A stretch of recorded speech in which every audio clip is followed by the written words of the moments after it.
mga kababayan, hindi pababayaan. Kahit anong oras, kahit anong panahon, sa sakuna at krisis, may tol kang maaasahan. Usapang tol, usapang tol. Senador Francis Tolentino, Senador Francis Tolentino, tol ng bawat Pilipino. Trabaho baka mo, tutok lang dito sa usapang tol. Usapang tol, usapang tol. Senador Francis Tolentino, Senador Francis Tolentino, tol ng bawat Pilipino. Magandang umaga po Luzon, Visayas at Mindanao. Ngayon po ay araw ng Martes, ika-18 sa buwang ito ng Hunyo taong 2024. Ako pong muli ang lingkod, si Cecil Villarosa para sa isa na lamang edisyon ng programang Usapang Tol. Makakasama natin syempre mamaya po, walang iba kundi ang tol ng bawat Pilipino, si Senate Majority Floor Leader Senator Francis Tol Tolentino. Tayo po ay live na nasusubaybayan sa iba't ibang panig po ng bansa sa pamagitan po yan ng mga regional stations ng DWIZ 882 at syempre ng ating mga kababayan maging sa ibang bansa sa pamagitan po yan ng mga online accounts ng DWIZ. At tayo po ay simulcast live din sa Aliw TV Channel 23. Pwede po kayo makibahagi sa aming talakayan ngayong umagang ito sa pamagitan po ng pagkapadala ng komento sa aming Facebook page o kaya po ay sa aming text line 0999-376-6768.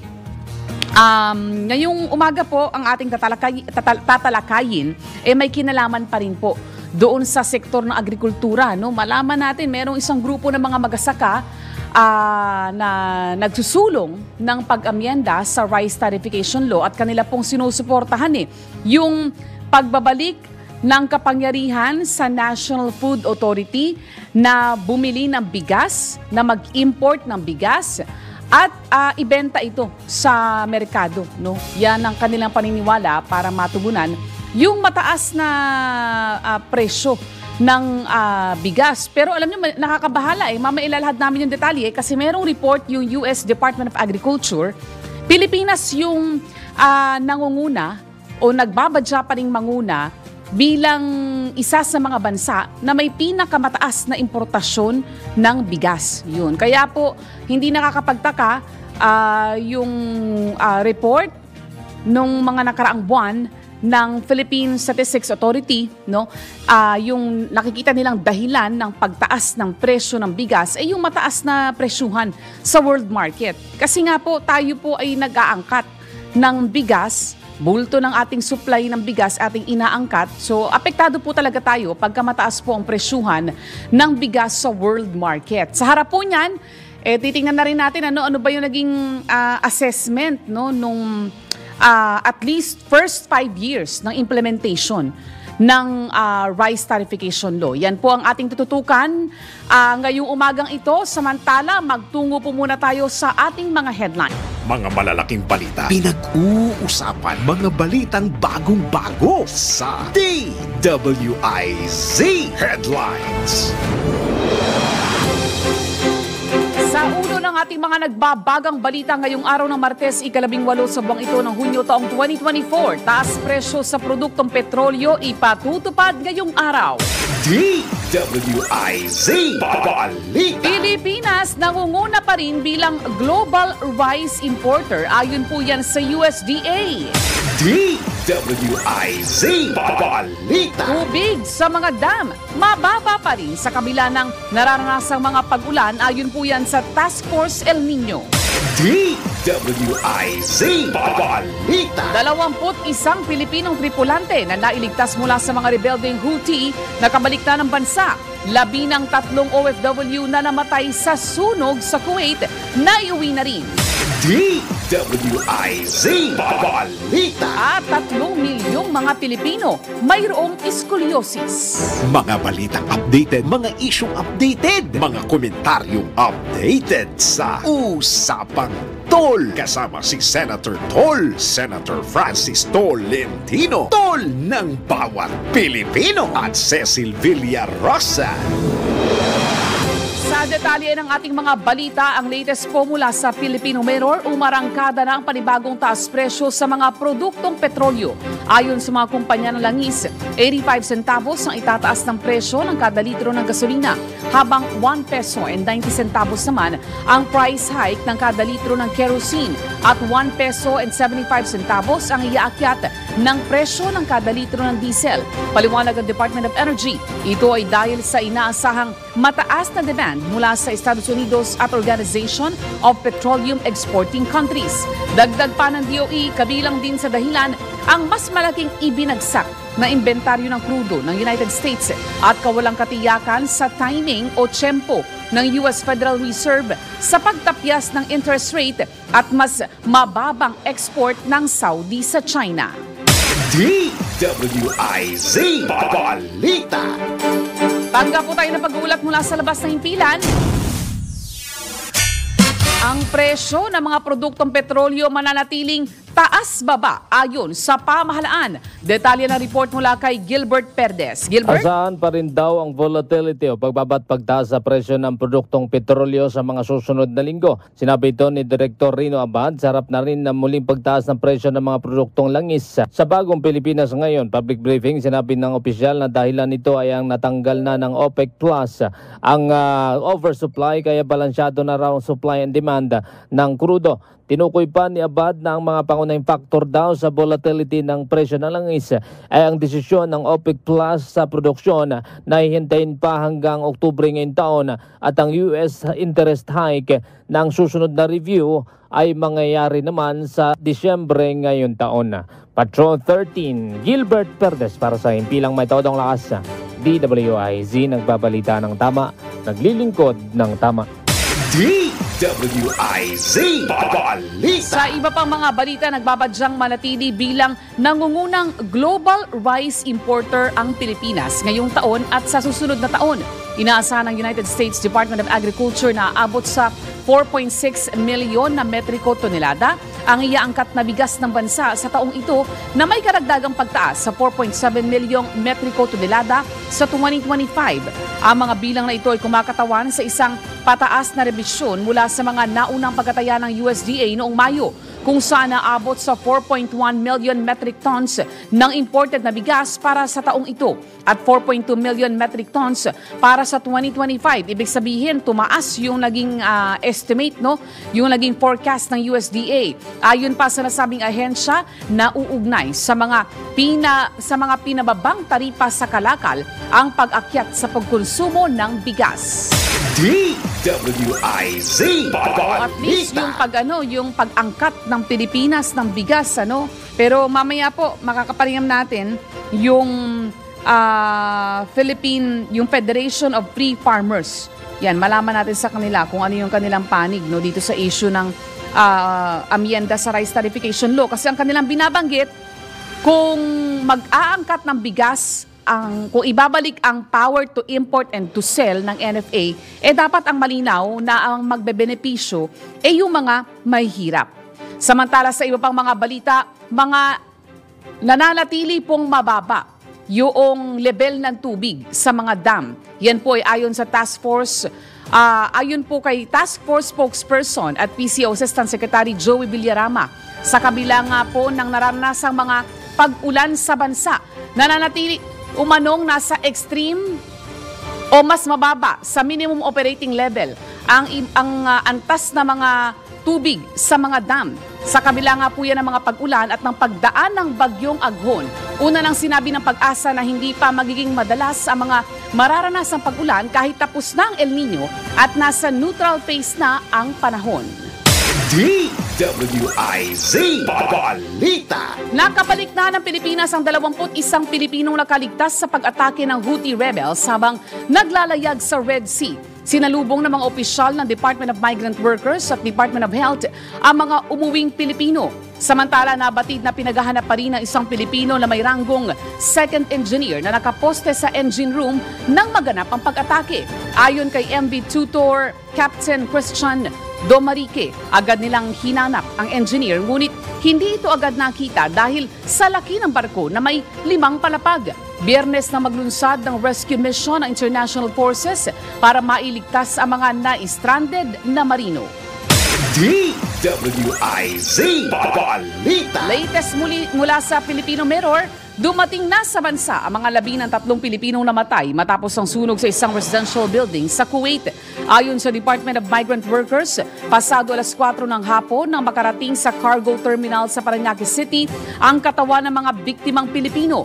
Kaugnay nito, nangako naman ang pamahalaan ng pinansyal at legal na tulong para sa pamilya ng mga nasawi. Samantala, kinumpirma ng DMW na nakalabas na ng ICU ang isa sa 2 overseas Filipino workers na nasa kritikal na kondisyon matapos ang insidente. DWIZ Balita. Aabot naman sa 3 milyong Pilipino ang nabubuhay ng may scoliosis. Ayon kay Dr. Franklin Dizon III ng Philippine Orthopedic Center, naglalaro sa 0.93% hanggang 12% ng kabuuang populasyon ng mundo ang may scoliosis, kung saan karamihan ay mga kababaihan.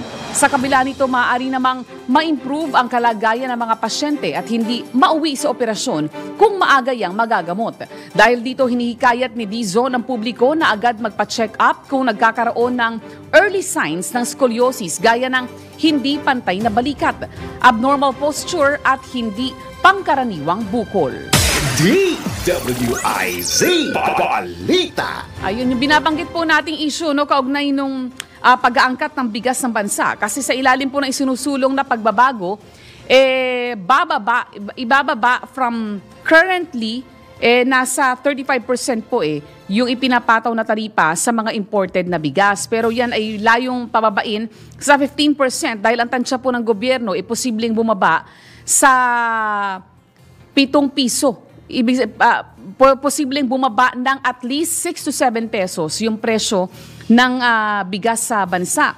Ang binabanggit pa ng grupong Federation of Free Farmers, dapat daw maibalik din yung visitorial powers ng NFA sa mga warehouse ng bigas.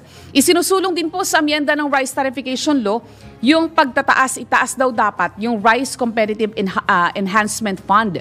Currently, yan po ay nasa 10 billion pesos, pero ang kanilang isinusulong gawin niyang 15 billion pesos kada taon o kaya ay 20 billion piso. Saan po napupunta yung Rice Competitive Enhancement Fund o RCEF? Yan po ay napupunta para mapaghusay yung productivity at income ng mga magsasaka sa pamagitan po ng pag-i-invest sa farm machinery, seed development, credit and extension service. Ito kayang naranasan nating El Nino, nagkaroon kaya ng allocation itong mga magsasaka mula po dito sa Rice Competitive Enhancement Fund. Baka po, kasi ang dito is credit and extension service, no? So malalaman din po natin yan mamaya at kung ano yung naging macro effect ng kakatapos lamang na El Nino phenomenon doon sa ating mga kababayang magsasaka. Yun naman pong Department of Information and Communications Technology o DICT, sinusuportahan po nila yung pag-amyenda doon sa National Building Code. Yung panukalan niya na inihain sa House of Representatives, sa ilalim po niyan, isinusulong na alisin na yung lease fee o hindi na pagbayarin ng lupa yung mga internet service provider para dun sa installation ng kanilang pasilidad. Dapat daw na ma-reclassify yung internet connectivity o internet connection bilang public service gaya po ng tubig at kuryente. Yun. Kapag ito raw po ay naisulong, naniniwala yung DICT, na mas magkakaroon ng pagkakataon yung mga internet service provider para ma-improve yung ating internet connectivity, yung signal ng ating mga internet at mapababa pa yung singil, no, o yung presyo ng mga data o ng internet connection sa Pilipinas. Lalo pat batay doon sa datos ng DICT, umaabot pa pala sa 65% ng populasyon yung walang access sa internet. Yan. Ay ayon po sa United Nations, human rights nang maituturing yung access sa internet. Kaya panahon na rin po talaga na mabigyan po ito ng na mabigyan ng atensyon itong issue po ng internet connection sa bansa. Yung at least ma-improve po pareho yung access at yung serbisyo ng mga telco. Samantala, bigyan daan po muna natin ang maikling commercial break. Ang oras po sa buong Pilipinas, ganap ng 6:21 ng umaga. Mga balitang updated, mga isyong updated, mga komentaryong updated sa Usapang Tol. Kasama si Senator Tol, Senator Francis Tolentino, Tol ng bawat Pilipino, at Cecil Villarosa. Senador Francis Tolentino, Senador Francis Tolentino, tol ng bawat Pilipino, tol ng bawat Pilipino. Nagbabalik po ang programang Usapang Tol sa oras na 6:29 ng umaga at kaugnay pa rin po ng ating pinag-uusapan, yung sektor pa rin po ng agrikultura at yung supply ng bigas sa bansa sa layunin po ng pamahalaan na mapababa, gawing mas abot kaya yung presyo ng bigas. Kaugnay po ng isyong yan, nasa linya na po ng ating komunikasyon ang dating kalihim ng Department of Agriculture na si Sir Leonardo Leoni Montemayor, na ngayon ay chairman po ng Federation of Free Farmers. Magandang umaga po, Sir Montemayor. Cecil, magandang umaga din at sa mga ating pong taga-subaybay. Sir, munang tanong, yung palang USDA, US Department of Agriculture, meron silang forecast na Pilipinas pa rin daw po ang nagbabadya na manatiling biggest rice importer sa buong mundo. Ano po ang inyong pananaw tungkol po rito? Well, sa palagay namin, Cecil, may basihan po yung USDA dahil anytime kasi na nagbababa tayo ng taripa, ito po yung buwis sa mga inaangkat na bigas sa kasong ito. Para pong signal po yon sa mga bansa na nagpapaluwas ng bigas o mga importer natin, magpasok pa kayo ng karagdagang importasyon kasi liliit ang babayaran po ninyong taripa. So it's an open invitation to import more. So, hindi nga kami nabigla dito po sa projections ng USDA. Pero ano po ba, how do you take it, sir? Bilang nasa sektor po kayo ng agrikultura, positibo po ba ito o negatibo para sa inyong sektor?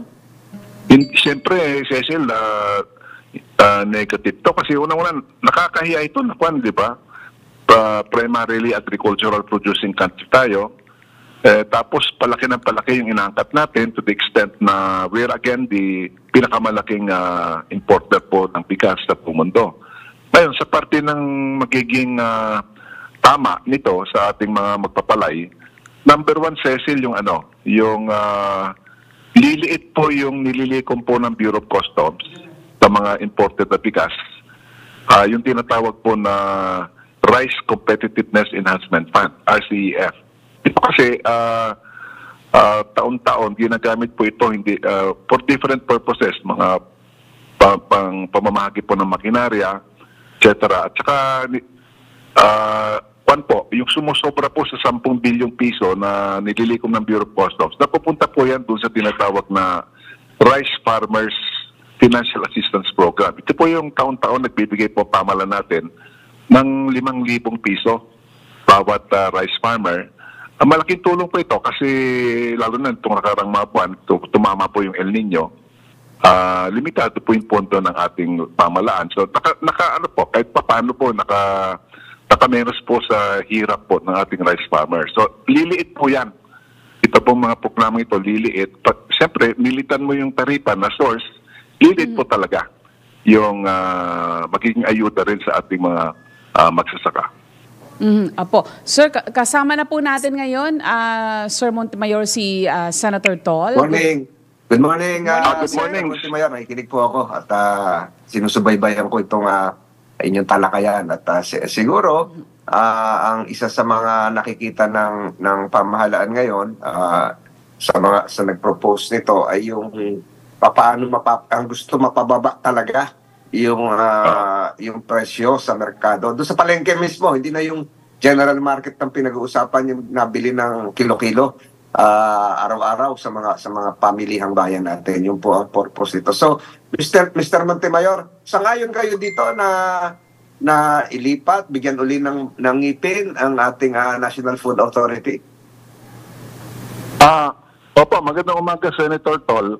Una-una, kami po ay nakikiisa, sumusuporta dito po sa layunin na pababain po yung presyo po ng bigas. Lalo na po sa ating mga naghihirap na kababayan.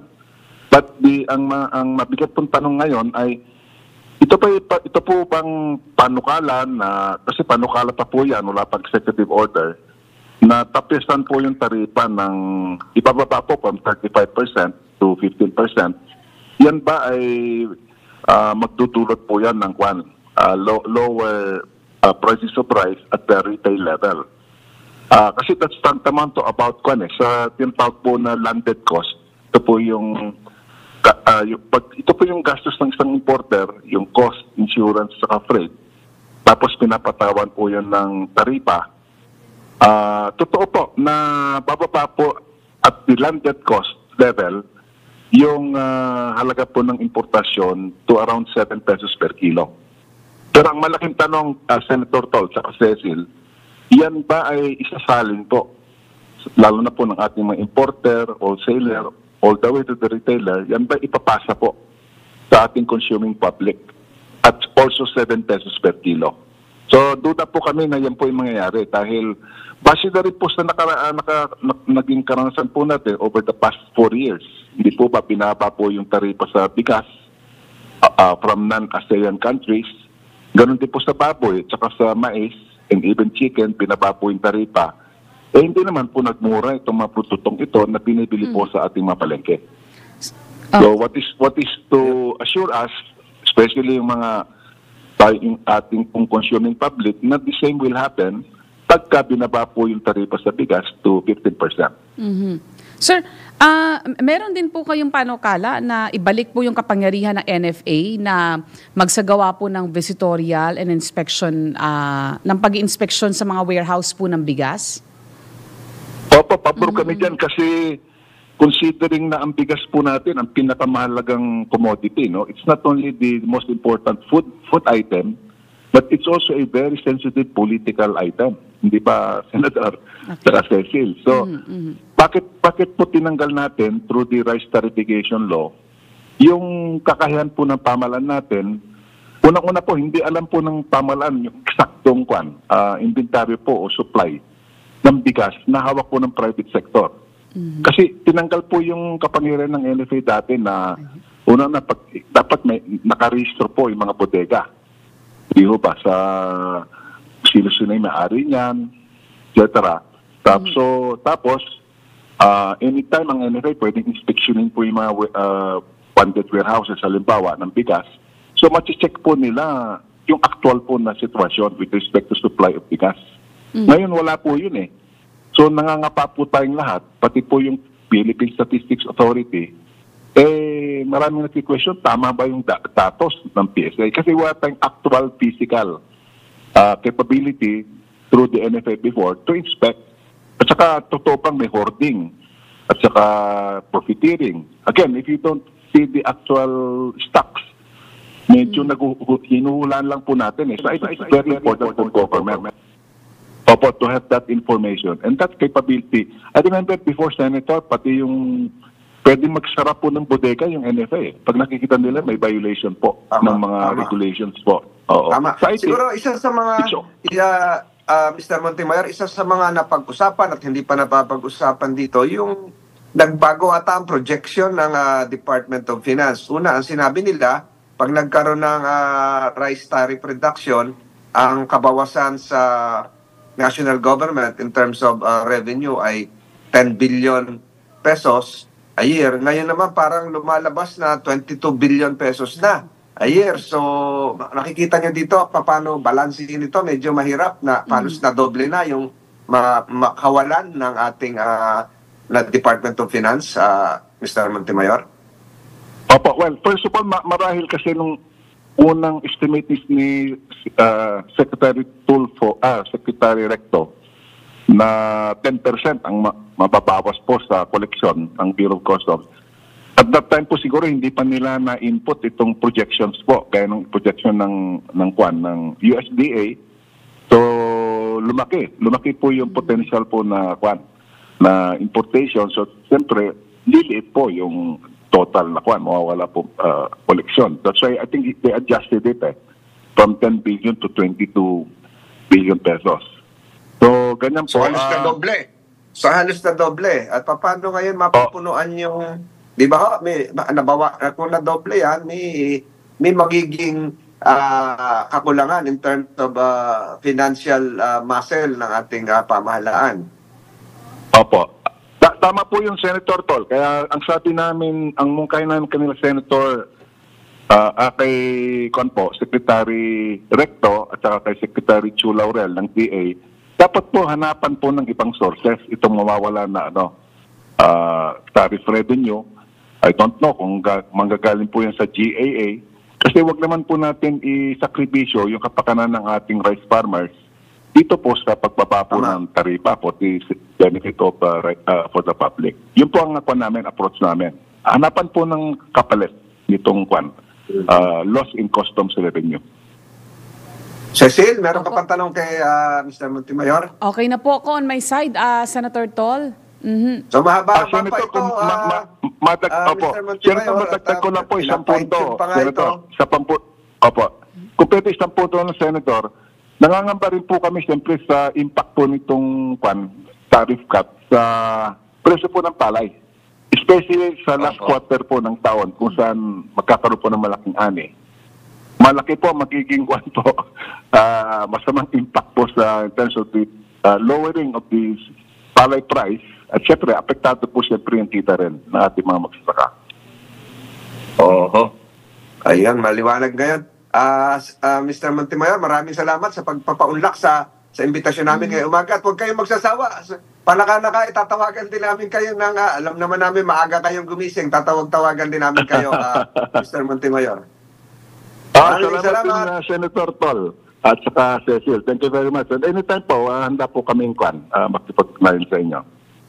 Maraming salamat. Narinig po natin si Mr. Leonardo Montemayor, ang isa sa mga dalubhasa rito sa mga sa usaping ito. At Cecil, palagay ko, bago magpalengkitur, ngayon magpapalengkitur si Alexa ata ngayon na naka-ready, si Sandy, banggitin ko lang yung mga nangyari kahapon. Tayo Yes, galing Sento, sa pala. Santa Cruz, Sambales, medyo malayo pala. Santa Cruz, Sambales, nakapanayam natin, halubilo natin yung mga mangingisda na apektado sa Bajo de Masinloc. At galing na rin po tayo ng Masinloc kahapon bago tayo tumuloy ng Subic. Iba't iba po ang istorya ng bawat mangingisda, iba't iba ang istorya ng bawat pamilya. Subalit isa po ang nagiging problema natin, yung paano makapangisda ng mabuti sa West Philippine Sea, sa Bajo de Masinloc. So, kahapon, napaka-productive ng ating pagpupulong. Kasama po natin ang Bureau of Fisheries and Aquatic Resources. Salamat sa kanila. At kasama rin natin ang Philippine Coast Guard at ang mga local officials ng Zambales. Kasama na rin po ang mga mangingisda natin na apektado sa Bajo de Masinloc. So si Sandy, ready na ata? Sandy? Yes po, Sandy. Nasaan palengke ka ngayon? Good morning po and happy Tuesday, Senator Francis Tolentino at Ms. Cecil. Ako po dito ngayon sa Talipapa sa Barangay 407, Sampaloc, Manila po. Ang bigas dito mula Tutuban ay nagtaas ng 3 pesos, kung kaya 58 pesos per kilo ho yung pinakamura ngayon. Ito po yung Super Angelica. Habang 90 pesos per kilo naman po yung pinakamahal. Ito ho yung Malagkit. So, malaki po ang tinaas kumpara sa kahapon dahil 48 pesos po kahapon yung bigas natin sa market. Ang pinakamurang isda naman po dito ay mabibili sa halagang 160 pesos per kilo. Ito ho yung tilapia. Habang 440 pesos per kilo naman po ang pinakamahal. Ito ho yung pampano. Meron din tayong ditong pusit na 240 pesos per kilo at hipon na 500 pesos per kilo. Ang karne naman dito mula slaughterhouse ay di umanong nagtaas ng 40 to 50 pesos per kilo simula ng January hanggang humatong ho ang tag-init. Kung kaya naman yung buto-buto at pata natin nasa 320 pesos per kilo. Laman at pork chop 380, liempo po ay 420 habang ang manok po ay mabibili sa 220 pesos per kilo. Yung usapan ng gulay po naman na hinihintay natin, ito ho ay galing Divisoria at nagtataas yung presyo daw araw-araw dala ng ulan o bagyo ng mga nakaraang araw. So yung mga gulay po natin dito ay repolyo 80 pesos, Talong, carrots at kalamansi po may mabibili sa 100 pesos per kilo. Ang kamatis na kahapon ay nasa 100 pesos per kilo ay mabibili ngayon ng 120 pesos per kilo. Mahal ah. Yes po. At yung Ang sibuyas, luya, magkano ulit? ang luya natin, Senator Francis at saka po Miss Cecil, ay binibenta dito ng 250 to 300. So, depende po sa mabibilihan nating tindahan po. Mahal pa rin. 250 to Taas pa rin. 300. Oo. Yes po. At yung dahilan po dito kung hindi man po supplier ang nagtataas, dahil nga daw po yung mga ulan o bagyo ng mga nakaraang araw ang isa sa mga dahilang sinasabi po dito ng mga tindero-tindera po. Wala pang bagyo nun, tumaas na. El Nino pa nun di ba? El Nino Yes. pa Isa pa lang ang bagyo natin, si Aghon, doon lang sa Quezon tumama. Oo. Yes At po, hindi Senator naman Francis. apektado yung talagang pinanggagalingan niya, Mindoro. luya. So, siguro mayroong ibang dahilan. Sino ang nanalo natin ng token natin ngayon, Sandy? Yes po, Senator Francis Tolentino. Kasama po natin si Nanay Eufrosina po. Isa po siyang nagbebenta ng bigas at meron din po siyang mga gulayan. Kasama po natin si Nanay ngayon po. Nanay, Eufrosina. Hello po. Good morning. Si Senator Tolentino po ito. Magandang umaga sa inyo. Mendoza, apelyido nyo. Taga saan po ba kayo? Tagasan daw po kayo. Taga dito po, Sampaloc, Anong Bustillos. probinsya nyo? Anong probinsya? Batangas? Ano po? Sampo? Laguna. Laguna. Laguna. Oo. Anong mga binibenta nyo? Bigas? Pa? Ano daw po mga benta niyo, Nay? Bigas po. Saka Gulay. Gata po, nyog. Buko. Ayun. Luya. Nagbebenta rin kayo ng luya. Opo, nagbebenta po. Sa tingin nyo, bakit mataas ang presyo ng kuha nyo ng luya? Ano po, 220 po. O bakit mataas ngayon? daw po mataas. Bataas po ngayon. Dati po, nag-300 pa eh. Oo nga, oy. Dati, 80 lang, 90, di ba? Mabili naman ang luya. Pa? Mabili naman po ang luya kahit mataas na ang presyo. Pabilib po kasi po may gata ako. Oo. May gata. Binabawi sa kumusta ibang mo kami paninda. Sa mga kasama nating mga tindera dyan sa inyong mga katabi dyan. Babati na lang daw po sa mga Opo. Ayun, suot-suot na ba yung ating apron? Suot-suot na? Suot niyo na daw. Ayun, suot na, Sentol. Pati yung sombrero. Ayun, meron ba kayong gustong batiin ng mga kamag-anak, pamangkin at mga inaanak kahit wala yung Pampasko? Po kayo katiin ng mga kamag-anak po. Magkano yung kali, mami? Binabati ko po yung aking mga kamag-anak sa Laguna. Saan sa Laguna? Saan daw po sila? San Pablo City po. San Pablo. San San Pablo. Ayun, talagang maraming kopra doon sa San Pablo. Cecil, baka gusto mong magtanong kay Nanay. Oo, sige. Nanay, mukhang matagal-tagal na nagtitinda si nanay eh. Yun. 20 years na po ako dito sa Sampaloc. Gano'ng katagal na ho? 20 years. Oh, wow, 20 years. Naku. Tsaga-tsaga lang ho, nanay, no? Laban lang ho. Ayan. Panlaban. Opo. Marami pong salamat, Nanay Eufrosina. Christina Mendoza sa Sampaloc. At magandang umaga sa inyong mga kasamahan dyan. Salamat din, Sandy. Salamat, Sandy. Mamaya, nandyan Maraming tayo sa salamat din po. Cecil, nandyan tayo mamaya. Siguro alas 9, nandyan ako sa Maynila. sa isang malapit na pamilihang bayan sa Malate, pakatapos sa Tondo. 9:30 nasa Tondo na po tayo, Cecil. Kaya tayo ay naghahanda-handa na rin. Malapit din may mga palengke rin doon eh. Sa papasyalan natin mamaya at Makikita nyo ng personal Sentol kung yung presyuhan ng luya. ayun na nga. At bukas naman tayo ay nasa...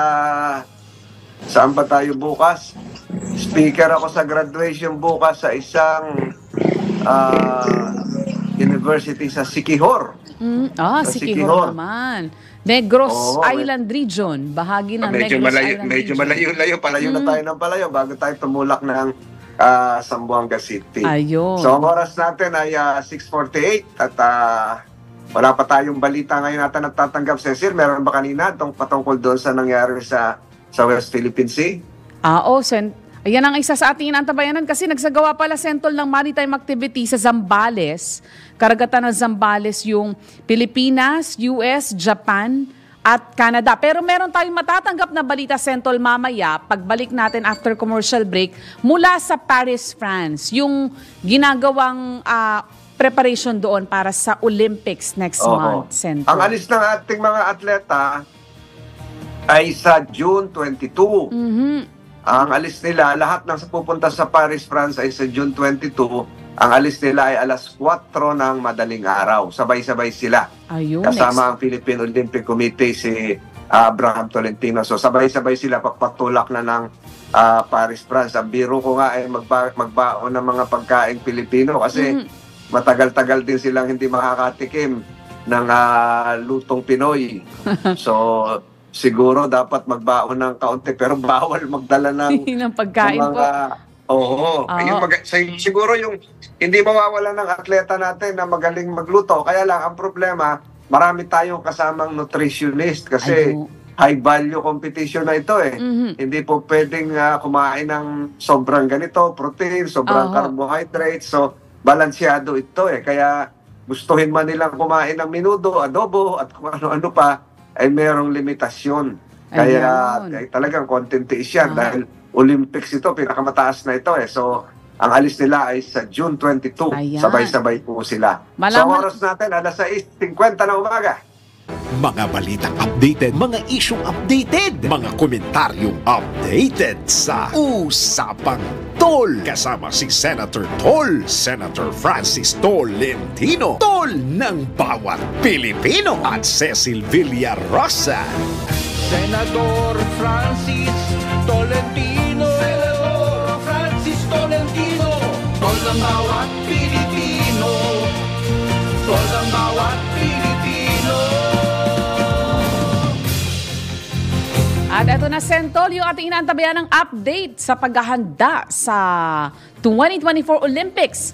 Makakasama po natin live mula sa Paris, France. Wala pong iba kundi si Dick Villanueva. Magandang umaga, Dick! Yeah, magandang umaga, Sentol at Miss Cecil. 39 days na lang bago ang opisyal na pagbubukas ng Paris 2024 Olympic Games sa July 26. Handa na ang Stade de France na kung saan gaganapin ang opening ceremony. Ganon din ang Aquadome na gagamitin sa swimming competition at ang Arena Paris Nord sa Belpont at sa Porte de Bam na kung saan dyan gaganapin ang preliminary boxing at fencing competition. Ang Paris Sobe ay naglagay na rin ng mga markings sa mga bagon ng train na makikita ang kulay pink at itim na sticker na nakadikit sa bawat train. Meron ba tayong pang playback ng video? Ayan, pinapakita na natin ngayon. Sige, go ahead, Dick. Ang napabalitang QR code sa pedestrian ay hindi ipapatupad. Ito ay para lamang sa mga public and private transportation na may kaukulang color coding. At syempre sa ibang balita, isa na namang pinagmamalaki nating Pilipino na bigyan ng parangal sa Venice, Italy ang kababayan natin na artist sa kauna-unahang International Prize Phoenix for the Arts. Si John Paul Santo Domingo ang kauna-unahang Pinoy artist na kinilala sa kanyang obrang Cubism na sumasalamin sa 3 babae na nagbigay ng karangalan sa Pilipinas na sina Catriona Gray na 2018 Miss Universe, si Heart Evangelista sa larangan ng fashion sa Paris at ang national artist na si Apo Wang Od. Dinala ni Jan ang kanyang obra sa Luz Biminta sa isang international art gallery sa Paris sa tulong ng The Seven, grupo ng pitong Pinoy artist sa Paris.